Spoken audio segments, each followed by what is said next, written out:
Hey everybody, welcome back to another edition of Rapid Recap here at Inside Nebraska. With me as always is Greg Smith. I'm Zack Carpenter, and Greg, we talked to everybody and their mother today. We had Tony White, Marcus Satterfield, coordinators, and then 6 players at the Tuesday coordinator and player press conference. I mean, Heinrich Harburg, Malachi Coleman, Marquise Buford made an appearance. Reimer, Nash Hutmacher. Yep, and then Mackay Bear Yes, is the last one. So those guys were available.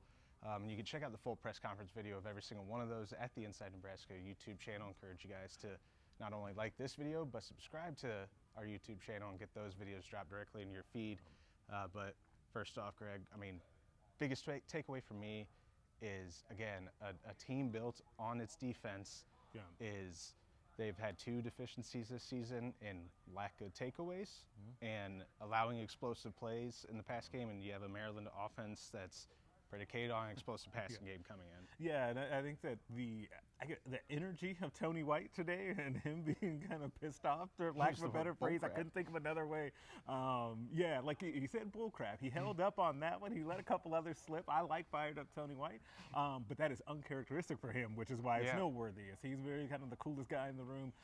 Great coach, and he's done a great job here so far, and will continue to do a great job. But he was visibly upset about those kind of busted plays. He said it's one thing for you to just kind of get beat with the ball. A guy makes a great play. It's another thing to have bad eyes and continuously do that. And he took a lot of the blame as well. Talked about he has to do a better job of getting the signal in. He has to be more aggressive. But based on what he and the defensive players talked about today, I expect them to put on a better performance this weekend against Maryland. They were all kind of pissed off. Yeah, it seems like each week with that defense, because we obviously know, and they obviously know, that this team will go as far as the defense takes it. So they can't be just good. They have to be great each week to give this team a chance to win. And we see a new challenge, I feel like, each week. And this week is not just the takeaways, but also sharpen up in those busted coverages, like you said, and focus on limiting the explosive plays because, Tony White said with the coverage breakdowns, that's what he was talking about. Like, they're bullcrap, man. And like you said, we never see an emotional Tony White. We saw that on the second day of fall camp practice, where he was happy and he was very getting sweaty after it, and then again today where he's angry, type of fired up. And again, you watch the full press conference video because I would encourage that to go watch that because of all the things that he said and the interesting takeaways. But I mean, one of them was that those explosive plays, Nebraska has allowed several of them in each game, and I didn't realize until charting those, which is I put up a story at InsideNebraska.com. You guys can check out that. I mean, every game, the points they're allowing are coming either directly or eventually due to explosive plays in the pass game. Because in 8 of 9 games, with the exception of Michigan, the Nebraska defense allowed 78 of total 124 points were allowed on an explosive play or an explosive came on that drive. So trying to limit those. You cut those, if you cut that in half. Yeah, then and that's 63% of opponent scores. Right, so and so that will take care of that. And the other way that you can, help that too is by getting those takeaways that we talked about. And I think Tony White talked a lot about, he said he's been on teams where the defenses weren't actually all that good and they were great at takeaways, and so you just kind of lucked into it. But he's been on other teams that were just consistently good at doing it. He thinks that they come in bunches, so if Nebraska can get that ball rolling, then maybe they can continue going it, because you just need kind of that freedom and that confidence that you can do it, and then it starts to build on itself.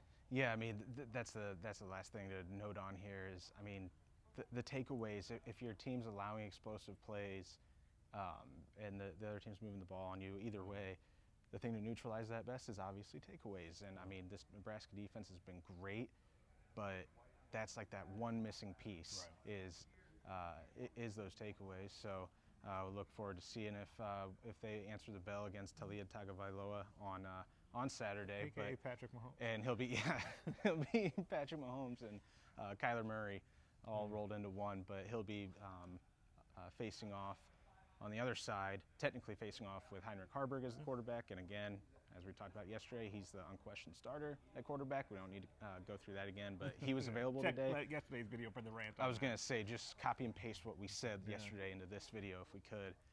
But he talked for a little bit, and most interesting takeaway for me was that he talked about what it was like to be the Nebraska quarterback Yeah. when things are not going well. Yes, and being in your own head about all of that.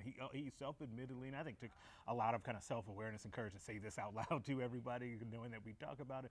He talked about being someone who overthinks, and I think that that's something that, you know, Coach Satterfield and Coach Rule have kind of towed the line of alluding to, and I think Satterfield mentioned it again today about that process of a young quarterback. Kind of you go out there playing loose and free, you start to see some stuff, you overthink, and then it just becomes jumbled. That's where Harburg is right now, and he talked about that process a little bit and trying to work through that with Dr. Haskell and folks like that. I think he'll come through it. He's a mentally tough kid. It's just, it sometimes does feel like there's a lot happening for him out there, but it seems like he's at least aware of it and trying to work through it. Yeah, and last thing to quickly note on is another guy like that is Malachi Coleman.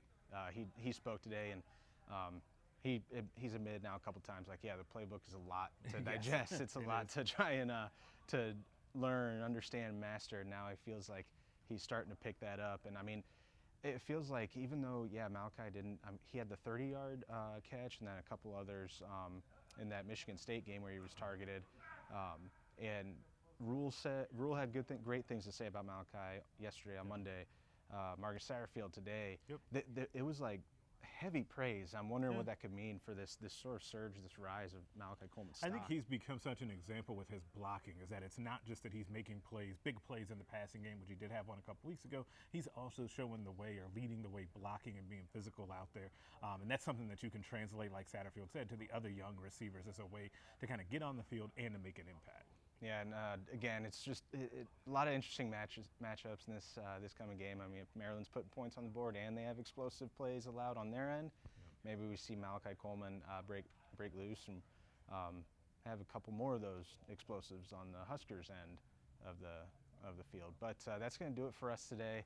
Again, encourage you guys to like this video, subscribe to the Inside Nebraska YouTube channel, get all these videos and the press conference footage dropped directly into your feed, and head to InsideNebraska.com as always for all of our written stuff up there. I know Steve Marks he's going to have something up today. He has the check down up today that you guys can go read up as well. Great X's and O's breakdown from him. So for Greg Smith, I'm Zack Carpenter, and we'll catch you guys again next time.